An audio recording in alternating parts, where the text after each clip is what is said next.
So hi guys, 30x18चा set आहे. उभे झाले आहेत करून आणि पर्लिंग कैची सुद्धा झालेली आहे. हास मारतोय रॅप्टर वाट्या आणि साईडला बघा तुम्ही पर्लिंग पण झालेली आहे. उद्या ज्याला पत्रा घेणार येतात संपूर्ण पूर्ण केल्याशिवाय वेल्डिंगचं काम पूर्ण करणार, उद्या पत्र टाकणार आहे.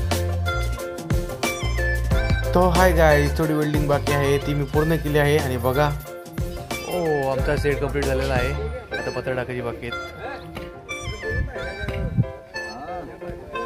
ही बघा 10 फुटी पत्रा लवकर करण्यासाठी उभी करून ठेवली आहेत. पंच मारल्यानंतर असं वरती माझे सेट आहेत बाळाराम भोपे वेल्डिंग कॉन्ट्रॅक्ट. वरून ते पंच मारतात आणि खालून असा हुक द्यायला लागतो. ही खाली आहेत ते 8 फुटी पत्र आहेत. आणि बघा लाईनसुद्धा बघायला लागते, लाईनीत ठेवावं लागते, नाही तर पत्रा मागे पुढे होतो. अर्ध्या सेटची पत्र झालेली आहेत आणि मास विचारात पडले आता मी काय करू.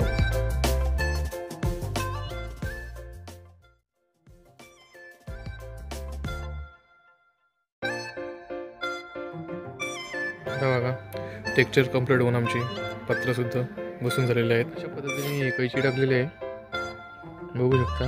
फायनली म्हणजे या साईडला 2 गाड्या आणि या साईडला 2 गाड्या 4 व्हीलर यांच्यासाठी पार्किंगसाठी जागा केलेली आली. तर पिल्लू गावडे यांचा पार्किंग सेट कंप्लीट झालेला आहे.